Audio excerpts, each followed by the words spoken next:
Welcome back to மனமிட்டு பேசலாம். இல்ல பெத்த குழந்தைய விப்பேன்னு சொல்லிருக்கீங்களா சார் நீங்க? போய் போய் போய் 25,000 ரூபாய்க்கு விப்பேன்னு சொல்லிருக்கீங்க. போய் அதெல்லாம் போய். அப்ப அவ சொல்றதெல்லாம் போய் நீங்க சொல்றதெல்லாம் மெய்யன்னா எப்படிங்க அது? அப்படி ஒரு போன் வாங்கி கொடுத்துருக்காரு, நீ பத்திரமா வீட்டுக்கு வரணுங்கிறதுக்காக அந்த போன்ல நீ 24 மணி நேரம் போன் வந்து நான் வீட்டு வேலை செஞ்சு நான் முதல்ல வாங்கின போன். அதுக்கப்புறம் தான் என்ன பார்த்து தான் இவங்க வாங்கினாங்க போன். என்னங்க நீங்க போன் வாங்கி கொடுத்தீங்கங்கறீங்க, அவ இல்லங்கறா. இத போய் பேசுதுங்க டோட்டலா. என்ன பண்றது? இப்போ என்ன வேணாலும் சொல்லலாம். போறதுன்னு முடிவு பண்ணிட்டாங்க. போறது என்ன வேணா பேசு. இல்லையே நீங்க சொல்லாம போயிட்டான்னு சொன்னீங்க வீட்டை விட்டு. அவ உங்ககிட்ட சொல்லி தான் வீட்டை விட்டு கிளம்பிட்டாங்க. போறேன்னா சொல்லிட்டு போறா. பழகுறேன் போறேன் வரேன்னா ஒரு நாளைக்கு திங்கக்கிழமை சேகர காதலிப்பேன்பா, புதன்கிழமை மணியை காதலிக்கிறேன்பா, எனக்கு யாரை கல்யாணம் பண்ணிக்கிறதுன்னு புரியலம்மாம்பா, எனக்கு ஒரே குழப்பமா இருக்குமான்னு சொல்லி ஒரே அழுவா. என்னம்மா சொன்னீங்க அப்படி? அப்படின்னா இன்னி வரைக்கும் சொன்னதே கிடையாது. காதலிக்கிறேன்பா. இதுக்கு வந்து நாங்க போய் சொன்னாலும் எங்க ஜனங்கள்லாம் நிறைய பேர் இருக்கிறாங்க சாட்சிக்கு. வேணும்னா கூப்பிட்டு வந்து காட்டுறேன். அவங்க சொல்லுவாங்க நாங்க எப்படி இவங்களை எப்படி குழந்தை மாதிரி பார்த்துட்டோம், எப்படி செஞ்சவங்க. சரி குழந்தைக்கு என்ன ஒரு ஏற்பாடு பண்ணோம் இல்லையா? இப்போ மட்டும் ஆம்பளை வேலைக்கு போகணும், இவ்வளோ வேலைக்கு போகணும் இல்லையா? அப்போ மட்டும் குழந்தை யார்கிட்ட விட்டு போவாங்க சொல்லுங்க? குழந்தை பால்வாடியில் விட்டு போயிடுவேன். 3000 ரூபாய் கொடுத்து ஸ்கூல்ல சேர்க்கிறேன்னாங்க. 3000 ரூபாய் கொடுக்க முடியாம 1000 ரூபாய் தான் சேர்த்து படிப்புல 1000 ரூபாய் கொடுத்து அந்த குழந்தை அழுகுது. சொன்னேன்ல குழந்தை அழுதான் மேடம் செய்யும். அது நம்ம தான் விட்டு போனோம். இந்த வயசுல இருந்து சேர்த்தாதானே அவன் நல்ல படிப்பா. இப்போ நீ வந்து எல்லா சம்பளத்தையும் வீட்டுல கொண்டு வந்து உங்க வீட்டுக்கார்ட்ட கொடுத்து அவர் குடிச்சு அழிச்சாருன்னு சொல்ற. ஆமா அது உண்மைதான். இப்ப அவர் கொடுக்கவே இல்லை, நீ ஒரு நயா பைசா கொடுக்கல. இந்த அம்மா எங்க கிட்ட சொன்னாங்க 4500 ரூபாய் பார்த்ததே இந்த 3 மாசம் தான். ஒரு மாசம் சம்பளத்துக்கு தான் கொடுத்துருக்கா, பாக்கி 2 மாசம் பே ஸ்லிப் கொடுக்கவே இல்லை. ஆமா மேடம் ஆபீஸ்ல இருக்கு. இவங்க வந்து என்ன திட்டிட்டே கிடக்குறாங்கன்னு சொல்லிட்டு நான் சம்பளம் பைசா கொடுக்கவே வீட்டுல இருந்துட்டு தனி சமையல் தண்ணி கொடுத்தோன்னா காலைல 6 மணிக்கு போயிட்டு ராத்திரி 10 மணிக்கு வந்தா இவன் வேலைக்கு போகாதான் குழந்தைய பாத்துக்கின்னு. ஏன் இப்ப பால்வாடியில சேர்க்கிறேன்னு சொல்றோம், அப்ப பால்வாடியில சேர்த்துருந்தா இவன் வேலைக்கு போயிருப்பான்ல. பட் அவர் தான் பயங்கரமா குடிச்சு சந்தேகப்படுறாரு. நீ அவன் கூட போயிடுவேன் இவன் கூட போயிடுவேன். மேடம் அவ்வளவு போன் கால், சிம் கார்டை கூட உடச்சிட்டா. அப்ப இவன் சொல்லுவான் இந்த நடுநிசையில எல்லாம் போன் வருது, ஆஃப் பண்ணு, காத்தால பேசிக்க அப்படின்னா வாய மூடு வாய, உன் வேலையை பாரு. சொல்லிருக்காளா இல்லையா கேளுங்க. குடிச்சிட்டு அவளை அடிச்சது உண்மையா சார்? கிடையாது. நான் அடிச்சது சாட்சி கிடையாது. நான் அடிச்சதும் கிடையாது. நீதான் அவர் அடிப்பேன்னு சொல்றாரு. அடிச்சிருக்கா, 2 பேர் சாட்சி இருக்கிறாங்க. சொல்றாங்களே அத்தனை பேர்த்த கூட்டிட்டு வர ஊர் ஜனங்களாம் நம்ப கூடாது. ஏன்னா இங்க ஒரு பேச்சு பேசிட்டு அங்க ஒரு பேச்சு பேசுவாங்க. எதா இருந்தாலும் நம்மளுக்குள்ளேயே பேசிக்கணும். அக்கம் பக்கம் கூட்டிட்டு வர்றோம்னா அக்கம் பக்கம் என்ன சொல்லுவாங்க, நீங்க நிறைய காசு கொடுத்தீங்கன்னா அதான் உங்களுக்கு பக்கம் திரும்புறேன் அப்படின்னு எல்லாரும் தான் போய் சொல்லுவாங்க. யாருமே நம்ப முடியாது. யார் வரா நானும் பார்க்க தானே போறேன். சரி இப்ப என்ன சார் பண்ணலாம்? இப்ப அவ வந்து உங்க மேல நிறைய குற்றச்சாட்டு சொல்றா. உங்களுக்கு என்ன வேணும் ஆக்சுவலா? என் குழந்தை வேணும். அவன் எப்படி வேணா இருக்கட்டும். இந்த பொண்ணு வந்து நீங்க கல்யாணம் பண்ணும்போது வயசு பார்த்தா 15 வயசு. அதான் தப்பு, நான் ஒத்துக்கிறேன். 19 நீங்க சொன்னீங்க, அது கூட போய் சொல்லிருக்கீங்க. 19 இல்ல, இவளுக்கு வந்து இப்பதான் 19 வயசு ஆகுதுன்னு சொல்றா. 19 வயசா இருந்தா ஃபுல் குற்றமும் உங்க மேல வரும். 15 வயசு மைனர் பொண்ணை எப்படி ஒரு 50 வயசு ஆளு கல்யாணம் பண்ணலான்னு மிகப்பெரிய இதா வரும். இப்ப வந்து குழந்தை வந்து ஏன் அவர்கிட்ட வளரக்கூடாதுன்னு நீ அவ்வளவு ஸ்ட்ராங்கா ஃபீல் பண்ற? அவங்க வீட்டோட இருக்காங்க இல்லையா? குழந்தைய அவங்களால நல்லா பாத்துக்க முடியும். அவரும் வேலைக்கு போல. அவங்க 2 பேரும் குழந்தைய பாத்துக்கலாம் இல்லையா? நான் கஷ்டப்பட்ட மாதிரி என் குழந்தை காப்பகத்துல அவங்க காப்பகத்திலே விட சொல்லுங்க. இவனுக்கு பிறந்த குழந்தை அது. இன்னொருத்தங்கிட்ட எப்படி அப்பான்னு கூப்பிடும், அந்த குழந்தைய கூப்பிடுங்க. நம்ம டீம் குழந்தைய எடுத்துட்டு வாங்க. எப்போ இன்னொரு புருஷனை தேடிட்ட பிறகு நாங்க குழந்தைய கொடுக்க மாட்டோம். செல்லா என் பட்டு அடி, என் செல்ல குட்டி, என்னடி செல்லா, என் பட்டு செல்லா, என் செல்ல குட்டி. நான் யாரு செல்லா? எதுமா அப்பா? அது அப்பா, இது அப்பா. போருமா ஒரு குழந்தைக்கு அப்பா. சரி ஓகே. இப்ப ஃபைனலா இதுக்கு வந்து நம்ம ஒரு கன்க்ளூஷனுக்கு வரணும். என்ன திருமலை என்ன பண்ணலாம்னு நினைக்கிறீங்க நீங்க? உங்க பாயிண்ட் ஆஃப் வியூ சொல்லுங்க. 15 வயசு பொண்ணுன்றதை பார்த்து நம்ம வந்து கரெக்டாக சொல்லலாம். இது 15 வயசு பொண்ணு, இந்த வயசு பொண்ணு நம்ம கல்யாணம் பண்ணுறோமே, இந்த பொண்ணு வயசு கல்யாணம் பண்ணி இது நம்ம உடம்பு தொடும்போது நம்ம ஒரு பொண்ணு ரேஞ்சில் பார்க்குறோம். லேஸில் இது இன்னும் கொஞ்சம் பெட்டராக பார்க்கலாம். மேடம் கிட்டே சொல்லிட்டு மேடம் இது ரொம்ப சின்ன பொண்ணாக இருக்குது, இது வேணாம், எனக்கு இன்னோட கொஞ்சம் வயசில் அதிகமாக இருந்தாலும் பரவாயில்ல, அவங்களுக்கு கொஞ்சம் சொல்லுங்கள் மேடம் அப்படின்னு சொல்லி கேட்டுருக்கலாம். இவங்க கிடைச்சதே வாய்ப்புன்னு இதை கட்டிக்கலாம். கட்டனால இவங்க பின்னாடி வந்து என்ன ஃபியூச்சரில் ஃபால்ட் ஆகும், இதுனா பிரச்சனை ஆகும், இதெல்லாம் தெரியாமல் கல்யாணம் பண்ணிக்கிறாங்க. இப்போ பார்த்துட்டு கூத்துதே கூடாதுன்னா அது தப்புன்னு சொல்றீங்க? தப்பு தான். வைத்தியநாதன் வந்து அவர் குழந்தை வேணும்னு கேட்கிறாரு. பானுமதி அம்மாவும் குழந்தை எங்க குடும்பத்தை சார்ந்தது எங்களுக்கு வேணும்னு கேட்கிறாரு. எங்க வாரிசுன்னு சொல்றாங்க. 2 வருஷமா எங்க வலி மன வலிங்க 2 வருஷமா இவளுக்கு உலகம் தெரியாத குழந்தைய நாங்க எப்படி குழந்தை மாதிரி பார்த்தோம்.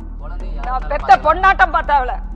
அந்த வலி இருக்கும்ல, பணம் கோடி கோடியா கொடுக்கலாங்க, மனசுல வலி, அந்த வலி யாராலே பகிர்ந்துக்க முடியுமா சொல்லுங்க.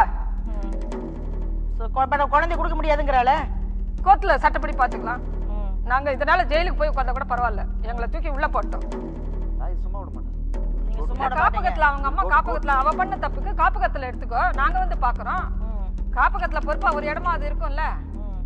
நாளைக்கு இவரே கை விட்டு போனா கூட அந்த காப்பகத்துல சொல்லி விட மாட்டேன், எங்கேயுமே விட மாட்டேன். என் குழந்தை என்கிட்டயே தான் இருக்கணும். குழந்தை எனக்கு மெயினா முக்கியம்.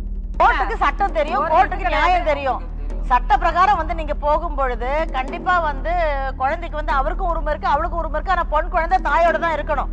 சட்டம் நீங்க பேசுனீங்கன்னா எனக்கு தெரிஞ்ச கொஞ்சம் சட்டத்தை வச்சு சொல்றேன். ஒழுக்கமானவளா இருந்தா இருக்கலாம். ஒழுக்கம் தவறுச்சுன்னா அந்த தாய் கிட்ட குழந்தை எப்படி சேர்க்க முடியும்? விக்கிறங்கிற வார்த்தை சொல்லவே இல்லைங்கிறாரு. சொன்னாரு, போய் குழந்தை மேல சத்தியமா சொல்றேன். அவர் சொன்னாரு, என்ன சொன்னாரு? குழந்தைய நான் விற்பேன் அப்படின்னாரு. குழந்தை மேல சத்தியமா சொன்னாரு. அவர் ஏற்கனவே போலீஸ் ஸ்டேஷன்ல கம்ப்ளைண்ட் கொடுக்கும் பொழுது அவ யார் கூட போனாலும் எனக்கு பரவாயில்ல, அவ யாரை கல்யாணம் பண்ணிட்டாலும் பரவாயில்ல, எனக்கு குழந்தை தான் வேணும்னு சொல்லியிருக்காரு. இவளை பொறுத்த வரைக்கும் நான் கண்டிப்பா வந்து குழந்தைய கொடுக்க மாட்டேன் அப்படி சொல்லிட்டு தான் நான் வீட்டை விட்டு வெளியே வந்தேன்னு சொல்றான். சட்ட பிரகாரம் இதை நம்ம அணுகணும்னா இதுக்கு முடிவு நான் சொல்ல முடியாது, ஒரு சட்ட நிபுணர் தான் சொல்லணும், சட்டம் தான் சொல்லணும். அதுக்காக நாங்க ஒரு சட்ட நிபுணரையும் இப்ப கூப்பிட்டுருக்கோம். அவர் வந்து இதுக்கு சரியான பதில சொல்லுவாரு.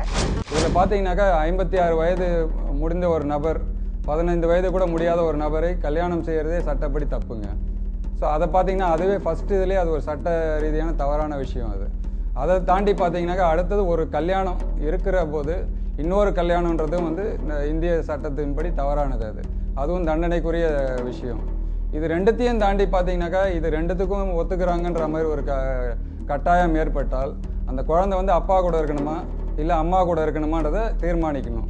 இதில் பார்த்தீங்கன்னா அம்மாவோட ஃபைனான்ஷியல் ஸ்டேட்டஸ் பார்த்தீங்கன்னா அந்த குழந்தை கல்யாணம் ஆன ஸ்டேஜ்லேருந்தோ சரி, குழந்தை பிறந்த ஸ்டேஜ்லேருந்தோ சரி, அந்த குழந்தைய வந்து அவங்களோட வருமானத்தில் தான் வளர்த்து வந்திருக்காங்களே தவிர அவங்க வீட்டுக்கார் வருமானத்தில் வளர்க்கப்படவில்லைன்றதான் இப்போ நம்மளோட கேஸ் சிச்சுவேஷன் பார்த்தீங்கன்னா.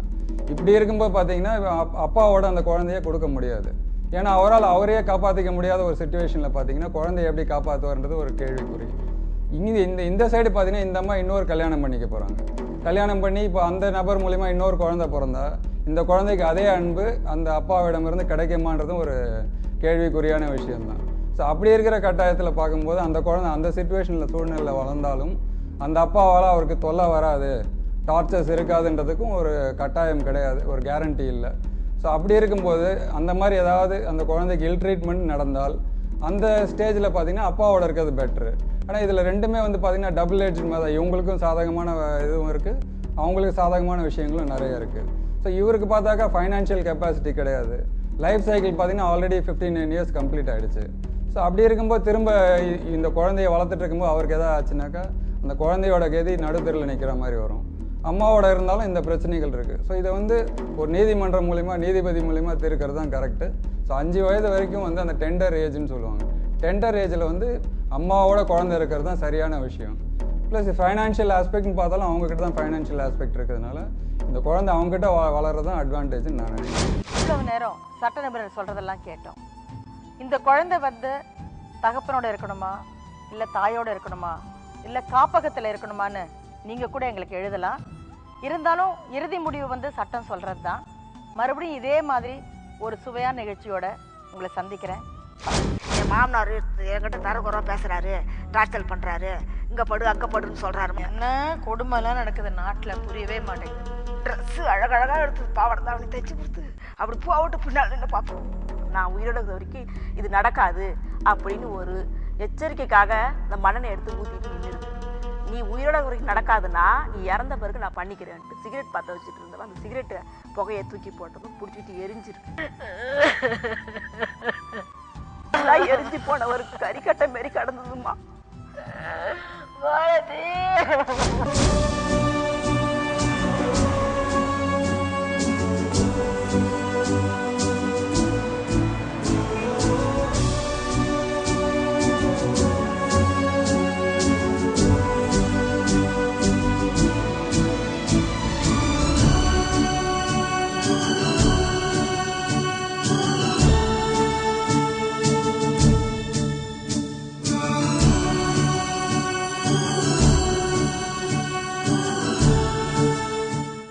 இந்நிகழ்ச்சியை பற்றிய விமர்சனங்கள் வரவேற்கப்படுகின்றன. அனுப்ப வேண்டிய முகவரி மனம் விட்டு பேசலாம், கேப்டன் டிவி, தபால் பெட்டி எண் 5, வானகரம், மதுரவாயில், சென்னை 6095. Email feedback@captainmedia.in.